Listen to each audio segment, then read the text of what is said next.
Et coucou, alors me revoilà tout simplement parce que vous me demandez souvent comment utiliser un planeur, quelles sont les ressources, comment faire. Donc j'ai décidé qu'au lieu de partir sur le blog, je vais plutôt faire des petites vidéos toutes courtes, toutes sympas, je l'espère en tout cas, pour vous permettre de bien utiliser cet outil. Alors que ce soit les miens ou ceux du commerce, ça se présente comme ça, c'est tout simple. Vous ouvrez, hop, vos anneaux, vos papiers. Vous les avez achetés en papeterie ou tout simplement vous les avez fait vous-même, vous les avez imprimés, perforés et basta. Vous les remettez dedans, vous les jetez, vous recommencez, etc. Vous pouvez déplacer vos pages, il n'y a pas de souci. Ensuite, hop, dans le sac ou sur le bureau et c'est parti. Donc, pour moi, un planeur, ça a été le coup de cœur parce que je me suis rendu compte qu'au-delà de l'agenda, sur lequel on l'achète généralement pour cette motivation-là, on peut en faire un outil de progression ou un outil personnel absolument intéressant. Vous allez pouvoir vraiment avoir quelque chose qui vous ressemble parce que vous l'aurez conçu par la réflexion.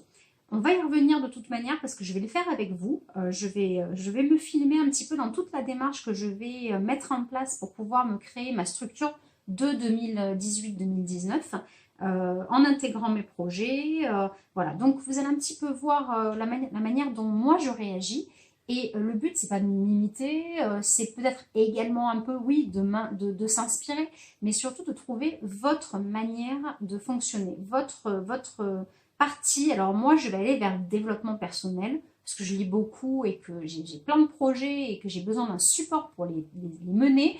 Je dis pas aller jusqu'au bout en une année, mais en tout cas être sur la bonne voie, partir du principe que je suis sur la bonne voie. Mais vous, ça peut être des projets d'investissement, de mariage, de suivi de santé, de budget, de repas. Il n'y a pas de limite en fait à votre imagination. Vous avez besoin de ça dans votre vie. Vous organisez une structure pour pouvoir vous y accompagner d'un point A à un point Z. Z, je suis ambitieuse, mais enfin bon. Donc, comment on va faire? Là déjà, c'est une petite vidéo qui va partir sur l'explication de la première section. Ce que j'appelle première section, c'est tout simplement l'agenda. On a tous des besoins différents, donc il existe 3 formes, à mes yeux. Je ne parle pas du bullet, etc. On en parlera plus tard. Je ne suis pas une pro, mais bon. On va partir sur 3 structures. La première, c'est le daily. Donc, une journée par page, avec une page consacrée donc à une journée sur laquelle vous aurez énormément de place et donc énormément de possibilités de vous étendre. Donc quand je dis étendre, c'est vraiment rentrer dans la précision de ce que vous devez faire. Vous aurez de la place pour des citations, vous aurez de la place pour noter vos nombres de verres d'eau, votre repas, vos pensées du jour, vos gratitudes aussi, merveilleux. Essayez 3 gratitudes minimum par jour. 3 petits kiffs comme ça que vous avez eu dans la journée, tout bête, mais qui sont les premiers pas d'un changement personnel en fait, de sortir ce qu'il y a de beau dans ta journée et d'en faire quelque chose, voilà, tu t'en souviens. Ça, c'est pour la première partie. La deuxième structure, c'est le semainier, tout simplement, une page double. On a toute la semaine en visuel, immédiatement, on sait ce qu'on doit faire, on sait exactement ce qui nous attend pour la semaine. Mais le seul petit défaut de cette base-là, c'est qu'on manque d'espace, on a besoin de précision. Et ce qui m'amène à la troisième structure que j'utilise moi-même, c'est de mixer les deux, tout simplement. Moi, je commence, j'ouvre, j'ai ma vision de la semaine. Je sais ce que je dois faire, je sais où je dois aller, ce que je dois accomplir. Et après, au fur et à mesure de la semaine, je suis avec des daily, c'est-à-dire le lundi, le mardi, le mercredi. Et ça va me permettre, pouf, de savoir ce que je dois faire dans la semaine et pouf, d'aller dans la précision sur chaque page.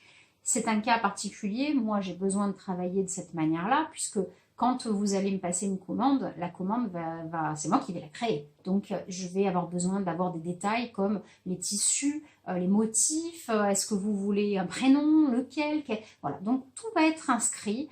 Je vais aller dans ma journée avec une précision du détail. Ça, je fais ça le matin. Je bois mon café, je regarde mon planning, où j'en suis et ce que je vais faire aujourd'hui. Alors évidemment, le vendredi, c'est toujours un peu la course, mais globalement, on s'en sort bien. Ce qui me concernera à moi, évidemment, ne va pas forcément vous convenir à vous. Donc ne vous basez pas sur la blogueuse, la vendeuse, la cousine, le copain, on s'en fout, c'est vous. quelle est votre facilité? Qu'est-ce que vous avez besoin? Est-ce que vous avez juste besoin de vous repérer ou besoin de détails ou besoin des deux? Il n'y a que vous qui pouvez répondre à cette question. Prenez votre temps avant d'imprimer une année entière. Ah, c'est super, vous l'avez fait. Si ça ne marche pas avec vous, si vous devez changer de structure, ça ne servira à rien. Projetez tranquille, allez-y tranquille. Une semaine, 2 semaines, un mois, vous pouvez réimprimer lorsque vous le souhaitez. Alors, là-dessus, il va venir se greffer 1, 2 ou 3 ajouts que je trouve indispensables. Donc, le premier, évidemment, le calendrier annuel. Vous y louperez pas, le calendrier annuel, c'est l'évidence, on en a besoin, c'est la page de garde. C'est ce qui vous permet d'un seul coup d'œil de projeter sur une année complète avec les événements incompréhensibles, les anniversaires, plutôt que d'avoir des listes à côté que vous ne regarderez jamais. Là, c'est marqué dessus, vous savez tout. Pour les personnes qui sont divorcées, comme moi, ou du moins avec enfants, surlignez en fluo les semaines ou les jours de présence de vos enfants. C'est simple et dans 7 mois, quand vous voudrez projeter un week-end, vous n'aurez pas besoin de tout compter. Vous savez que c'est cette semaine que votre enfant est avec vous, il n'y a pas d'erreur. Voilà, donc ça c'est pas mal. Deuxième ajout, issu du bullet. Alors moi je ne suis pas une pro comme je le disais, par contre j'ai rien compris, hein. Là, vraiment le bullet pour moi c'est l'abysse complètement. Par contre j'ai retenu des choses intéressantes que j'exploite avec le planeur, le code couleur, hein. Code couleur génial, vous allez utiliser un code couleur par catégorie professionnelle, amoureuse, sentimentale, découverte, blog, enfin ce que vous aurez besoin, évidemment, toujours vous, pas moi, pas la voisine, pas la cousine, pas la meilleure amie. Et le troisième, c'est les mots de passe. Les mots de passe, c'est une catastrophe, je pense, pour à peu près tout le monde. C'est jamais les mêmes, on se plante tout le temps. Il y a toujours un chiffre qui ne va pas. On vous demande de recommencer avec des nouveaux signés, avec des lettres, des chiffres, des voyelles. Enfin, c'est toujours la catastrophe. Donc, listez-les, codez-les. Hein, on est bien d'accord qu'on ne met pas son prénom, ce serait trop facile. Inventez des mots, mais toujours les mêmes, vous les connaissez. Et vous codez, vous enlevez des lettres, vous laissez des vides, etc. En cas de perte ou de vol, au moins, on ne rentrera pas avec aisance sur votre site ou votre blog. Hein, quelqu'un qui veut rentrer, rentrera. Mais bon, voilà. Cet outil-là, pour moi, c'est un complément indispensable au développement personnel ou au suivi de projet. Parce que vous en faites absolument ce que vous voulez. Finalement, le projet, vous le laissez tomber, vous retirez votre section, on n'en parle plus, vous la jetez. Vous pouvez au contraire les conserver en les attachant ensemble et en les mettant dans des caisses. Enfin bon, voilà, c'est à volonté.